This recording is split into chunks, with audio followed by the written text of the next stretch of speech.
Good evening, everyone, and I thank you for joining us again here at Trinity Gardens, Wednesday nights in the Word. My name is Michelle Reescano. I am the clinical director here at Trinity Gardens Church of Christ. I am a licensed mental health professional, licensed clinical social work supervisor. And so tonight, what I want to do is just spend a little time answering some questions that I always seem to get surrounding mental health, especially in the church settings. A lot of times people will ask me, Michelle, what is mental health? And one of the things I like to start with is what it's not, right?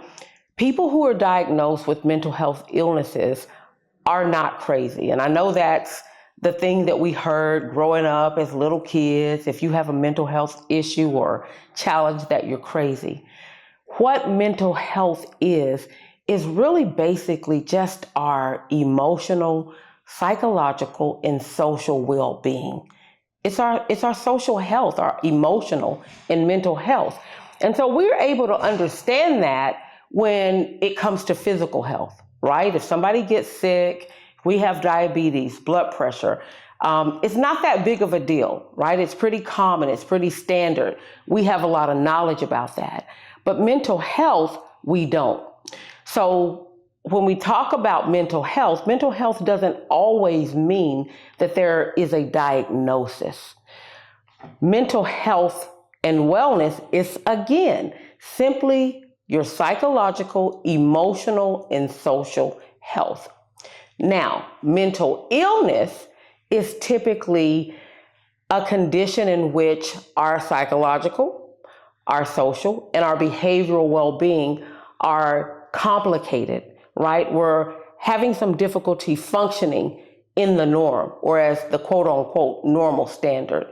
So mental illness, we typically will have some type of diagnosis. There are several factors that contribute to mental illness.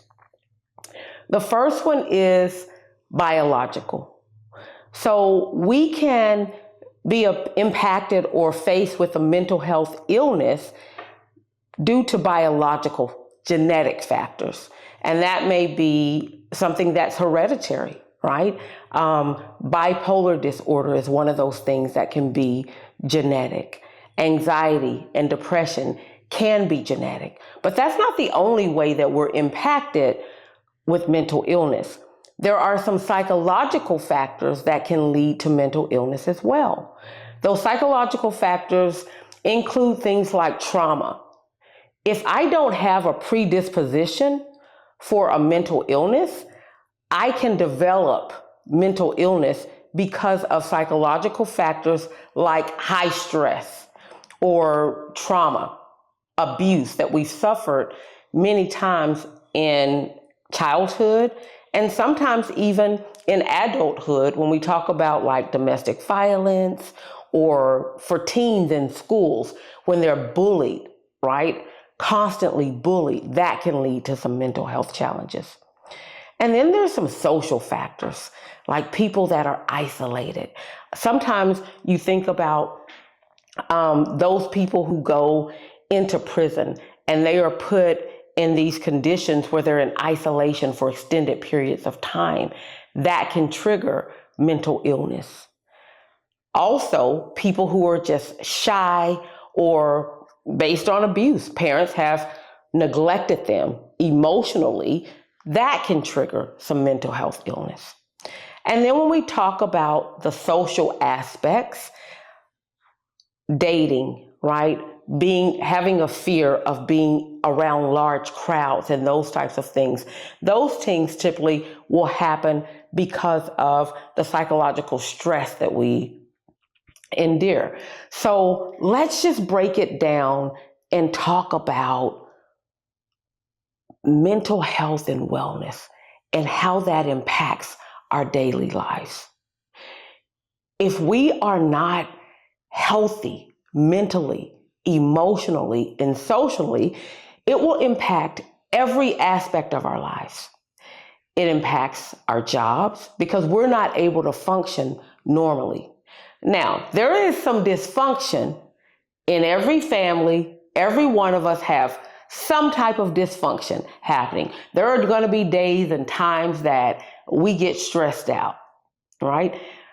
But the difference between that regular daily stress and the stress that we talk about in mental illness is that it does not debilitate us, right? We get a little stressed and we might talk about it, or we may take some time to ourselves, 15 minutes or so, or even a day or so. But with mental illness, it is something that is unable to be controlled, right? We can't control it. We end up isolating for days, months, weeks at a time. For someone who is challenged with depressed mood, they may not be able to get up out of the bed. And we'll talk a little bit more about the signs and symptoms in the next segment. Someone who is struggling with anxiety and they have a mental health diagnosis of anxiety, that's very different than someone that's just feeling anxious. I'm feeling anxious because there's a big dog over there, right? And I'm afraid of dogs. That's a normal level of anxiety, right? But mental illness is when there is nothing that's causing it. It's just an internal fear or anxiousness that I can't make go away. And a lot of times what happens, we don't understand the difference between mental health, behavioral, or sometimes just poor life choices.